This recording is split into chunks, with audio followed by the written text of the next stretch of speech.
showing them that we can provision an environment, 0 to everything in 15 minutes.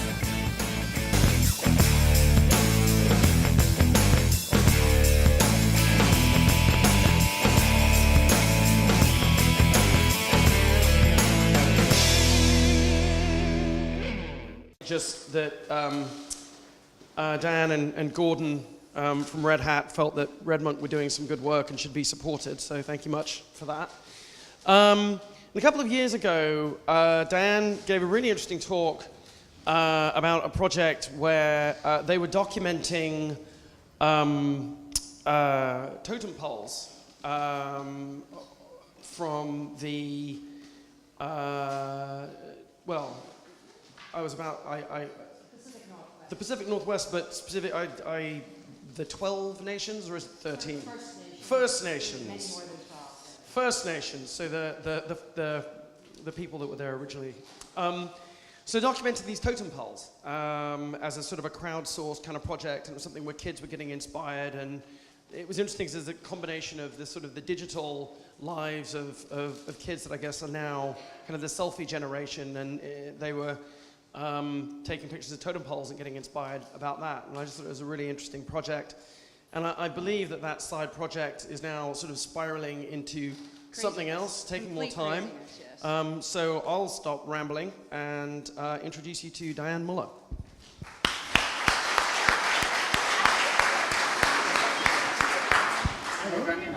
Hello. I'm going to start with this. This is what I call success. This is what I did last Saturday with about 10-year-old girls. I ran a workshop. We did taught some 3D scanning. We did some gaming with Unreal Engine. And this story is really about how we're doing that in a really remote area of British Columbia. That's very underserved in computer skills in high schools and elementary schools, on First Nation reservations, which is some of the outcome from the Discover Totems. So this is the story of trying to scale that. And it's also view slideshow. So yeah, about 2 years ago, maybe 3 years ago, I was here with the Discover Totems project, which was wonderful. It was a bit of an obsession of mine. It's also came out of a love that I have of connecting people to technology. That project went on for had a life of about a year and a half. Ended up, I was trying to teach programming skills, cloud technology, and all this stuff, and sneak it in the guise of GPS technology and stuff like that. And I learned a lot about collaboration. The last speaker talking about get help. This is about how I got help and grew that project into something really interesting. So if some of you have been to OzCon or any of those conferences, or Linux Fest Northwest, these are all Pacific Northwest locations, you may have seen the GetMakered Lab. And this is a story about how that came about and why that came about. So a little bit, I also labeled this inspiring the next generation to run away and join the circus. I did a talk on this at the Software Circus as well. And I think that circus is a very good metaphor for this project. But first, a bit of history about me. Most of you know me as a community manager, but I started out my career doing 3D design work and writing the software to do the bottoms of sneaker bottoms. And the people at Nike hate it when I call them sneakers, they're athletic footwear. But last summer, I went to the Computer History Museum for an OpenStack event, and I wandered in, and one of the shoes that I worked on was in the display case, the Nike Air. A lot of you have probably run in those shoes. I spent my formative first job year out of college at Nike running the CNC machines and tying them to the software that did the 3D designs. And that software itself cost bazillions of dollars, and I went on to do a lot of other things, and which also, being in a history museum, made me feel very old, and I do want to retire someday. And one of the things we have to do in order to retire is to recruit my replacement. And this is the story of how I'm doing that and why I'm doing that and why I'm doing some of that is this is my stepdaughter. And what I found in the high schools and the elementary schools as they were going through school was that these kids and my daughter and my two daughters are really into the technology. They'll use the technology, but they won't actually want to deploy it, to code, or do all of those things. They're very much in the user's space of that. And so what we're trying to really do is push them from being users to get them to actually work on the software. And the first project that I did was an attempt at doing that. And then I started getting more involved in the education system in British Columbia and understanding the roles of the teachers and what was going on in the universities.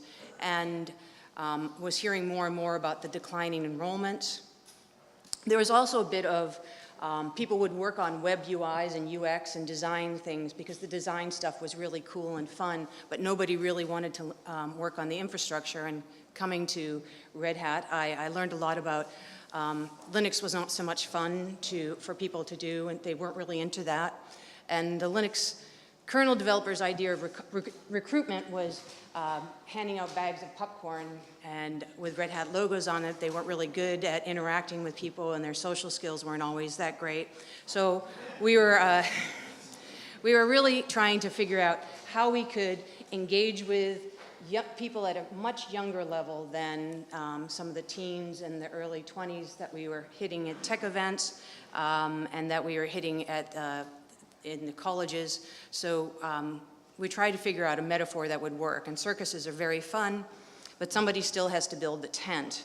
So people love coming into there. And if we don't figure out how to get people interested in the skill sets to do the tent building, we're not going to have any infrastructure. So things will break, or things just will disappear that we want to use. So we really have to figure out how to stem the tide. I use lots of pictures in my slides, so trying to figure out how to reach them at a very young, early age. A lot of you probably, at a very early age, had some sort of epiphany that connected you to technology, that made you want to become engaged in technology and stay there.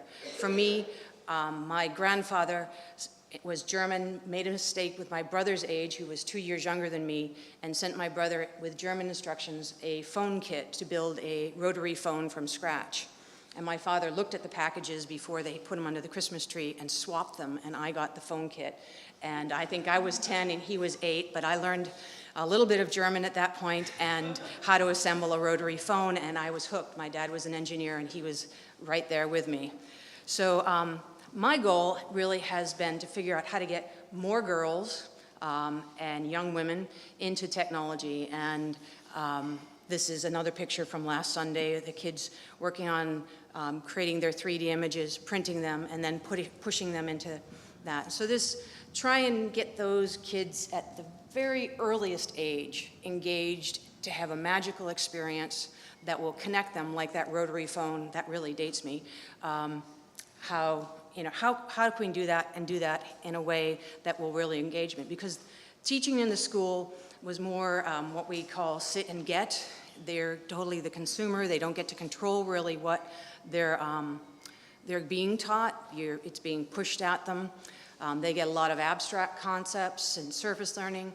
And the teachers and the system gets to pick what they are working on. So what we've tried to do is use something called connected learning. And connected learning is much more interactive.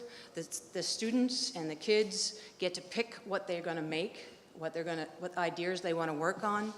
They're sort of the co-creators in these projects on how to create the workshops, what the lesson plan's going to be, and you're picking spaces for them to work in that are not your traditional school spaces. So sometimes you're in the shop, sometimes you're doing outdoor learning, all kinds of things. And they're really working across different networks of their peers, and it's been definitely a better understanding.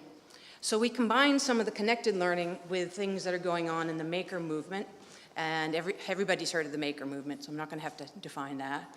But you really get to make a lot of cool stuff, robotics, drawbots, all kinds of solar cars and whiz things, but still it's really mostly boys that are engaged in that. And then there's the maker fairs, and we run 3 of them in the Pacific Northwest. I sit on the Sunshine Coast Maker Fair board. But those are one-time events. You do lots of cool stuff. They're mostly in really big cities, so that engagement is like a one-shot deal. You don't get this ongoing classes thing. So that really was some of the generous generation of some of these ideas. And then there's maker spaces, which there are lots of them popping up all the time. But some of the problems with the maker spaces, it's sort of, I call it the zoo versus circuses problem. Maker spaces are zoos for geeks, basically. We all go in. You can go in and watch. If you don't have a reason to be there, it's often quite awkward, especially for young women to come into those spaces, because there's usually not a lot of diversity, a lot of guys, lots of tools, things they haven't played with before. So that's kind of makes it awkward for them to go in. They're usually fixed locations, so you got to get the kid to that space. You got to have the time to do it. And what we've found, at least in our area, is that they have a lifespan. Maker spaces get built up. People have this great passion for the space, and they have like a 3 to 5 year lifespan. They have a lot of overhead. There's initially a lot of, usually it's a space that's donated. For the first year, you get the lease for free, and you have all these passionate people, and then people burn out. So we have sort of this thing where we have maker spaces, but they don't last for a long time, and it's hard to get the kids to come to it. So really, one of our goals was figuring out how to get them in the door, to have those epiphany moments, to figure out a way to give them an excuse for being in those maker spaces, a ticket, some way to get them there. So what we decided to do was bring the circus to them. And I didn't do it alone. I did it with the Coast Makers Group on the Sunshine Coast, north of BC is where I live. It's a 40-minute car ferry ride up the coast. If you know where Whistler is, if you were at the top of the mountain at Whistler and looked across to the ocean and dropped there, you would be where I live. It's in the middle of nowhere. We're very lucky because the head of the local telco bought a summer home up the street from us and decided that he was going to put fiber optic in. So Darren Entwistle, tell us, big shout out to you. He's a wonderful guy, and we're blessed with that. We also have a huge amount, because of that, a lot of people moving to the Sunshine Coast who have tech skills, because you can work from home and work virtually there. We have high-speed internet, so I have some OpenStack contributors that are on the coast, and people of all ilk that work with me. So last year, the Coast Makers decided that we would do something about this, because we didn't want to create a fixed space. Our coastline is rather distributed. There's only 30,000 people on my coast. So we're north of Vancouver. It's a wonderful, beautiful place. Anyone wants to come and live there, talk to me. But we have a school at one end, at Gibson High School. Then we have one in the middle of the coast, where I live in Sechelt. And then there's another school at Half Moon Bay and Pender Harbor and up to Egmont and Powell River. And all these little schools with like 25 kids per class. So it's a very small. So you can't put like a lot of resources or have the same teacher. So in the same idea of a bookmobile, where the library goes to you with all the kits in it, that's what we did. We built out we stripped an old 1967 Aljo trailer down to the bare bones and built it back up with lab cabinets, soldering stations, and all the things you need to do like a mini robotics class or create, using minnow boards or other things, interesting IoT projects. And we got a donation of some 3D printers, and we started down with that project. So our goal was to create truly magical experiences so that kids would have epiphanies. And they would also, when they walked away from this session, they would have that ticket. They would have something in their hand that they could take to a makerspace or take to a public library, because the public library had printers, or other places, and get them engaged. We wanted to make sure that the space was really welcoming, we have knitters. Whenever we do an engagement, we have a knitter sitting outside the door, and we have that pink pony that the girl was riding on at the beginning outside the door. We have little oriental magic carpets inside and a cozy couch. We really are trying to make this something that is not lab-like and intimidating, so that it's really easy for people to come in and do. So the other thing that we learned and we try and do is what we leave behind is very much more important than what we bring, because we could do something like this. We could bring in massive amounts of cameras and very expensive gear and create wonderful studio experiences, but then the teachers, when we left, wouldn't be able to pass that on or recreate that workshop. So what we've been doing is what we call the 3D selfie booth, that, and we're using as much open source as we can, as much low-cost tooling as we can to make the scanning work, and I'll have a few pictures. There's sort of a 5-step process that we do. We scan people using an Xbox Connect, and we teach them how to clean up those scans, because sometimes when you have a scan, you have a hole in the mesh, and you have to clean that up. We almost force them to mod their scan, to add bunny ears or crowns or butterfly wings or whatever it is, add stuff and put themselves on pedestals like you see in these pictures here. And then once they've modded it, we teach them the idea about slicing those models so that they can be printed with 3D printers, and then we show them how to do the 3D printing. So everybody wants their bust at the end, and a lot of people will just download something from Thingiverse and print it on a 3D printer. What we're really trying to do is get them engaged in understanding the concepts of 3D design, how to look at something in 3D and understand the spatial relationships between them, and then how to make that happen. So this is me inside of the trailer. The other thing that we built as the Coast Makers is we redesigned some of the turntable stands. So and this is all open source. The plans for all this are up on the GetMakered site, and they'll be in GitHubs at some point. We built a very low footprint human-sized turntable using an old electric wheelchair motor and a huge fan belt from a huge truck and a battery-operated power source. Everything we do in the van is we can take our own power. We have our own power generator. We're not dependent on the internet to actually do these workshops. So it's all pretty mobile. You stand on it, you turn around very slowly, and then we take the Xbox Connect and scan you. And we started out using Connect, which is, there's some free software.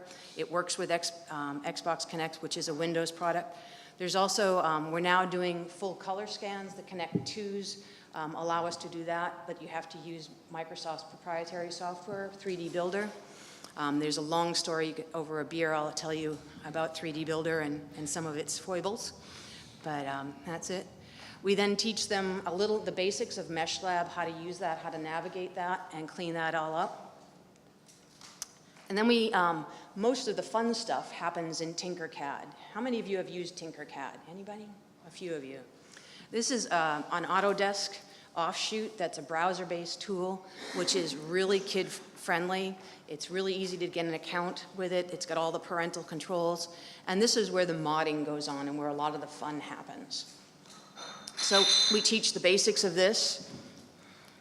The printers we use are all, Tinkerine is a Vancouver-based printer company. They make, if you notice on this picture here, it has these safeguard things, so you can't put your fingers in where the heating elements are, you can't get hurt, or you can't actually touch the heating element. It's very nice. They donated a bunch of printers, so we love them a lot. Their printers are foolproof.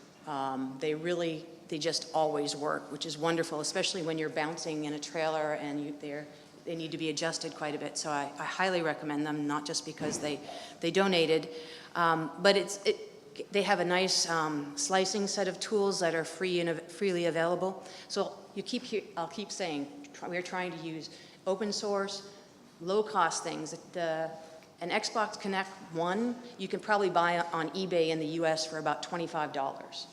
So as opposed to getting a massive camera set up and having, a teacher can afford that. A lot of the teachers set up their classrooms and it all comes out of their own pockets, right? So if you go into a classroom and you see it beautifully decorated, don't think that the government paid for that. I'm almost 100% certain that in every classroom, that teacher paid for it with themselves, almost to the end. So we do a lot. We went to OSCON. We're now working on expanding the curriculum to include minnow board maxes. This year, since they get to pick what they're going to do, they're going to break apart a bunch of existing IoT projects, the August Door, the Amazon Echo, and the Nest fire detector and thermometer thing. So we're taking them apart and tearing them down and going to build them with all open source project pieces. We're doing a lot of gaming practice now. One of the things that's really cool, these 10-year-old girls created their own scene using Unreal Engine, which is now available for free, and they can put it in, and they pulled their images, put them in on blocks, and that video you saw at the beginning was them shooting themselves with paintballs, and they had a lot of fun, but they did it all themselves, which is great. We're working I was very interested in the Andiamo folks' work that they're doing with the 3D stuff. That was awesome. You blew my mind with that. That was very amazing. The Enable the Future folks are working with us so that we can get a center for excellence on doing the fitting for the printing of the prosthetic hands, and then we'll do some work there and have that on the coast. But what our real goal is to inspire a movement. And now we did our trailer. There's 2 more now in Vancouver. We're starting to do things like where you have food truck rallies, we're going to have maker truck rallies. We'll be taking them on the road and bringing the circus to all the towns up and down the Sunshine Coast in the Pacific Northwest. We've been to Bellingham and Portland. We have an open invite to come to Austin. We just have to figure out how to fund that. We need to automate all of our workflows. We've been doing a lot of that because we have scanned now over 1,000 people. So we have a huge mailing list of people because the way that we fund ourselves is we go to tech events, we get sponsors there, and we use that money to come back and teach in the school system. So with that, this is how you get a hold of me. I think I'm between you and your lunches and the beer. So keep on breaking things down. Thank you, Diane. Thank you.